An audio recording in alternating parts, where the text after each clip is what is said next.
Et bonjour tout le monde, j'espère que vous allez bien aujourd'hui. Alors c'est Eol et on va pouvoir attaquer une troisième histoire dans l'heure.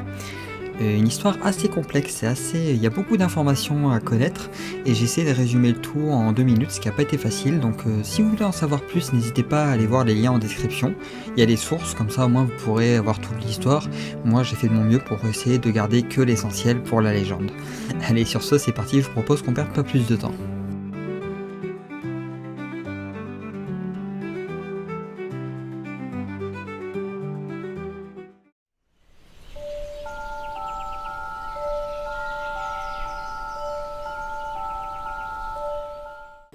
Comme d'habitude, nous allons au moins voir un fantôme pour ce département, comme pour la plupart des autres.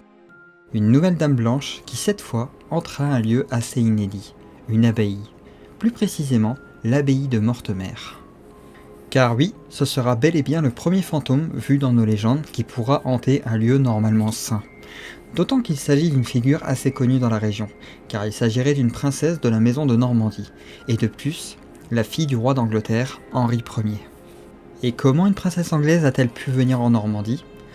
Tout simplement par le jeu des mariages, car elle épousera le roi des Romains, Henri V. Oui, je sais, on est passé de 1 à 5 dans l'échelle des Henri.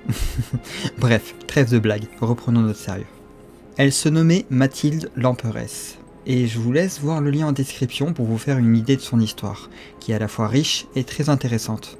Nous nous consacrerons exclusivement au dernier moment de sa vie, et ce qui arrivera ensuite. Elle a vécu ces derniers jours dans le coin, et finit par devenir très proche des moines de l'abbaye de Mortemer, où elle aida notamment à son agrandissement, tout en leur faisant part de très bons conseils.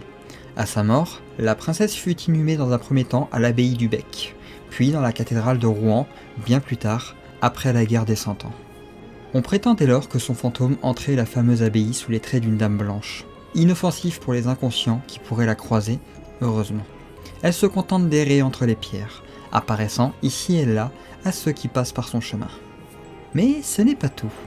L'abbaye de Mortemer est clairement un lieu étrange, où l'on entendrait des chants grégoriens venus de nulle part, ressentirait des sensations étranges, frissons, et on pourrait même y entendre des murmures à peine audibles dans les galeries vides.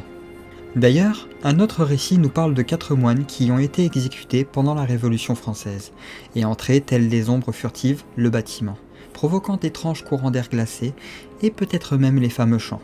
Ce qui amènera une tentative d'exorcisme en 1921. Quoi qu'il en soit, depuis 1980, l'abbaye de Mortemer est devenue un endroit attirant bien des curieux dans le domaine du paranormal. Encore aujourd'hui, des photographies et enregistrements demeurent bien étranges. Cela dit, en ce qui concerne notre histoire, je crains fort que nous n'irons pas plus loin, car il reste encore bien des choses à voir dans le département.